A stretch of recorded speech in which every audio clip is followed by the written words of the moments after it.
불이 붙게 돼 있다 그런 말이죠. 그래요, 안 그래요? 여러분이 아니라고 해도 그게 그런 것 같아요. 그런데 그렇게 남녀가 뜨겁게 사랑하고 하나가 되어서 살다가도 정 떨어지면 정말 그 원수보다도 못하게 남같이 여기고 살아가는 그런 경우의 수가 있어요, 없어요? 있지요. 그것도 사실이에요. 죽고 못 살고 안 보면 괴롭고 없으면 허전하고 그저 자나깨나 내 남자 내 여자 그러면서 살다가도 무슨 일인지 어떤 이유인지 두 사람 사이에 틈이 생기고 사이가 멀어지고 그리고 서로 꼴보기 싫어지다가 정이 떨어지면 어떻게 돼요? 그거 같이 왼수 같은 존재도 없잖아요. 여러분 그런 체험을 안 해보셨습니까? 저도 그런 체험까지는 안 해봤어요. 할 체험도 아니고 그죠? 그런데 우리가 여러 가지 인생사 다양한 남녀 상렬지사의 이야기를 깊이 들여다보노라면 그래가지고 괴로워하고 힘들어하고 심지어는 못난이들은 제 목숨도 그놈의 사랑이 뭔지 사랑 때문에 끊어버리고 끝나는 그런 인생도 있잖아요. 그런 이야기를 또 드라마로 영화로 만들어가지고 우리가 그 삶을 다 모르지만 그 한편의 드라마 한편의 영화를 통해서 아 이런 세상도 있구나 하고 간접 체험도 하잖아요. 그래요, 안 그래요? 그렇죠. 그래서 아주 오래전서부터 우리 어른들이 세상 사는 게 요지경이요 그렇게 얘기했나 봐요. 요지경이 뭡니까? 요즘에는 요지경보다도 뭐 너무나 발달된 문화, 문명 시대를 살아가고 있기 때문에 요지경이라는 게 무서워 보이지만 옛날 어르신들이 요지경이라 하면은 이렇게 눈을 들어서 보면은 그 안에서 뭐 화려한 그림, 화려한 색깔로 그려져 있는 그런 다양한 다채로운 세상을 볼 수 있는 그러니까 거울로 보는 거죠. 이 유리를 통해서 그걸 요지경이라 그러잖아요. 그쵸? 그 발달된 옛날의 그 요지경이 지금의 여러 스크린 문화로 현실화된 거죠.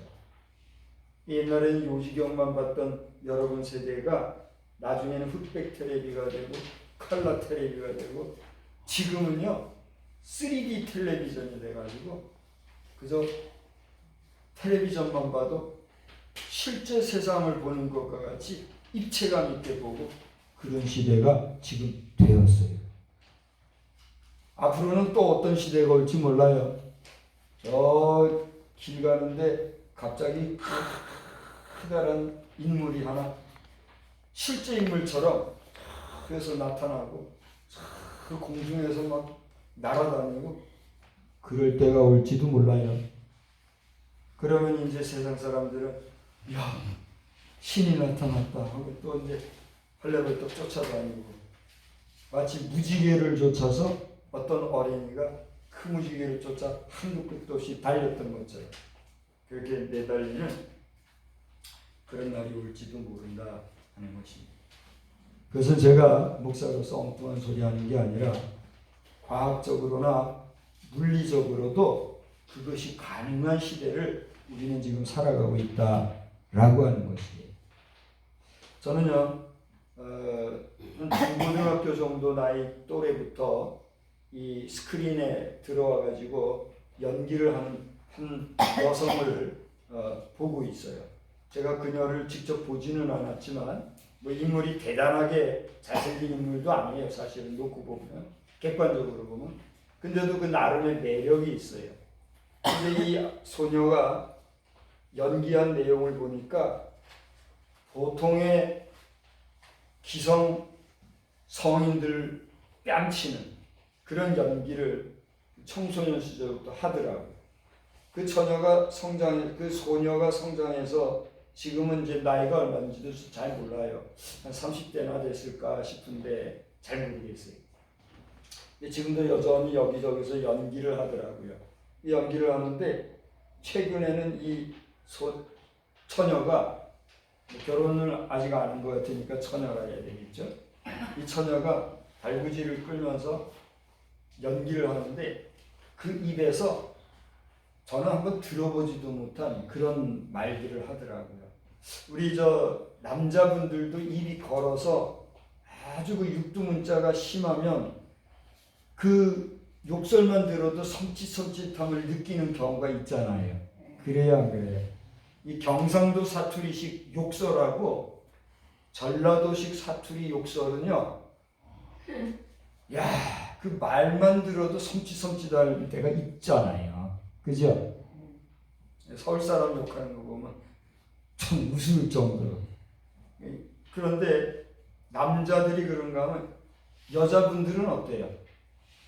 여자분들이 욕하는 거는 남자만 못할까요? 남자들의 욕설이 좀 거칠고 투박하다 그러면 여자분들의 욕은요, 이게 살 떨려요. 살 떨려. 살이 그냥 찢겨나가듯이 오금이 저리듯이 그런 욕설을 하는 게 보이더라고요. 그런데 이 처녀가 그런 여자들이 하는 욕 있잖아요. 남자들은 그런 욕을 안 해요. 남자들은 폭력적이고 그냥 때려 부수고 이런 식의 욕설을 하는데 여자들의 욕설은 그냥 막 신금을 쥐어짜고 긁어내리고 막 그런 욕을 하잖아요. 제 표현이 여러분에게 어떻게 다가갈지 모르겠어요. 제가 이제 주관적으로 느껴볼 때 그렇다는 거예요. 그런데 이 처녀가 그 여성들의 그 정서에서 나오는 그 욕 있잖아.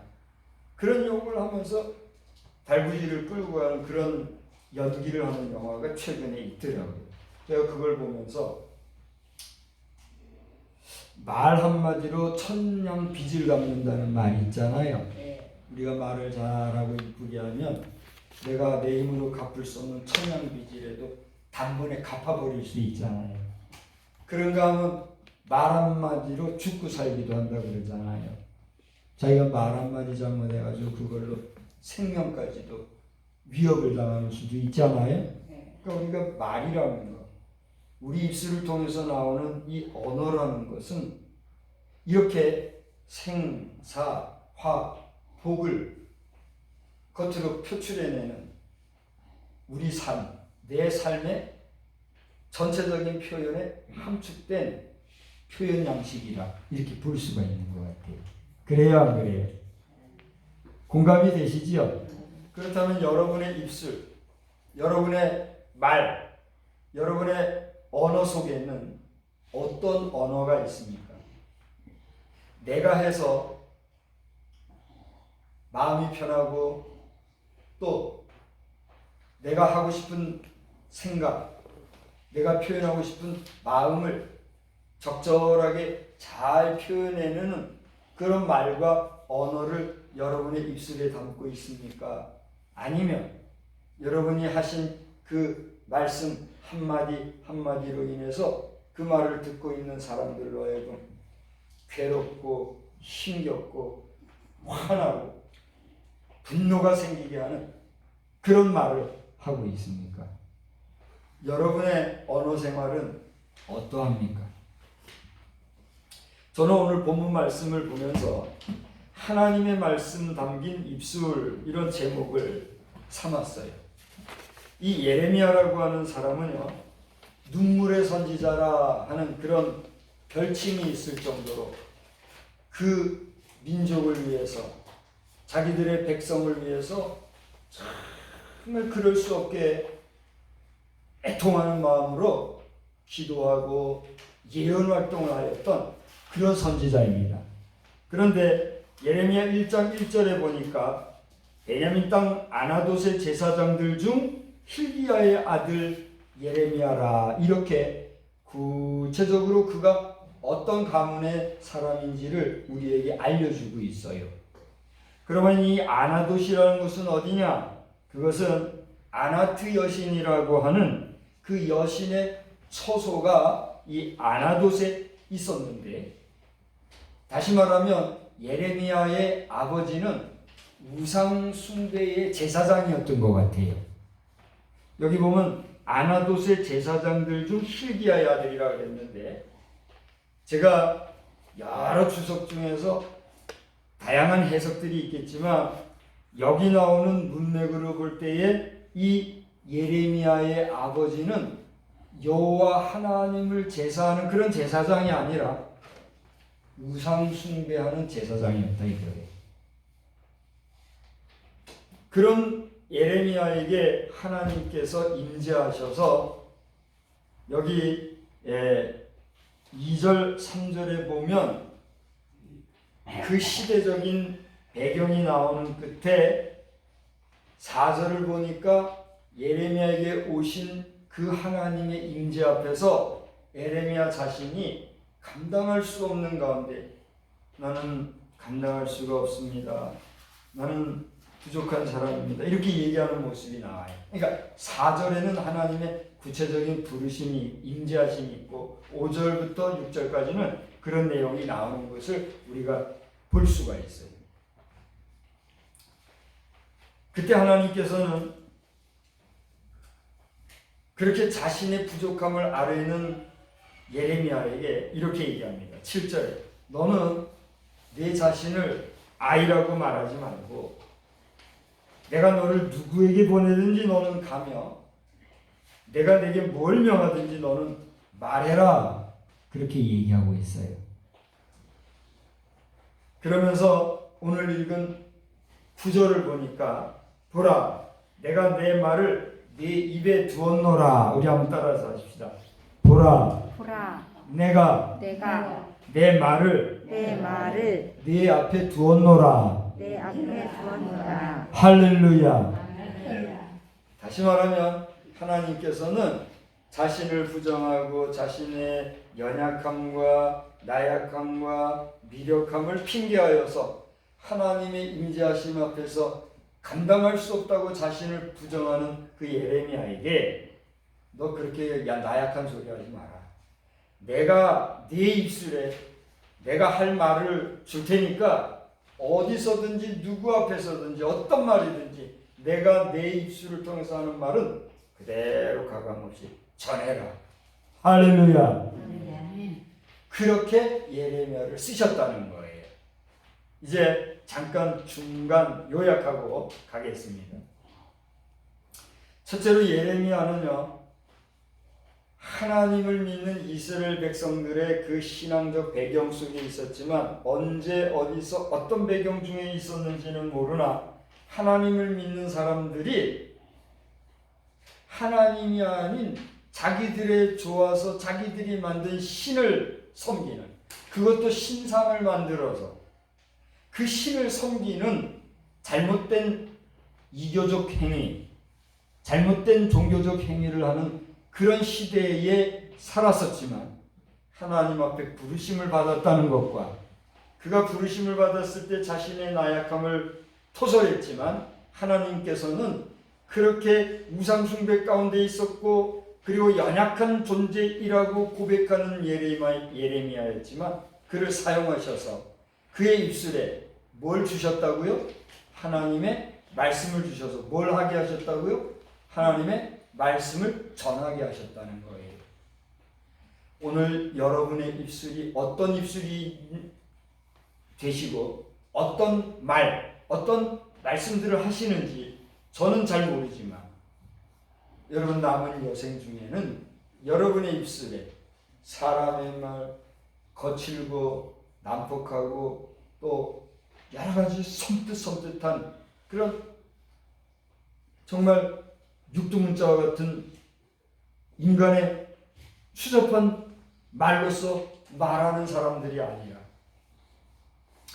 하나님께서 주신 말씀을 여러분의 입술을 통하여 온전하게, 거룩하게, 그리고 성결하게 전하여 주의 복음이 여러분의 입술을 통해서 나타나는 역사가 넘치기를 주의 이름으로 축원합니다. 더 나아가 여러분의 자녀손들도 여러분의 섬기시는 하나님, 여러분이 믿는 그 하나님에 대한 믿음으로 온전한 후손이 되어서 그들 또한 그들의 입술의 언어가 하나님의 말씀을 전하고 하나님의 복음의 말씀, 생명의 말씀을 선포하는 입술이 되어지는 그러한 삶을 살아가는 복된 후손들이 다 되시기를 우리 주님의 이름으로 축원합니다.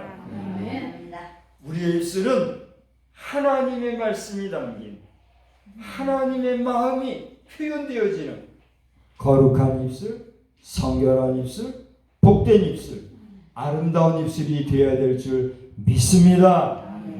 하나님의 입술로 한 주간 살아가시는 여러분의 삶이 복되고 풍성하기를 다시 한번 우리 주님의 이름으로 축원합니다. 축원합니다. 거룩하신 하나님, 우리는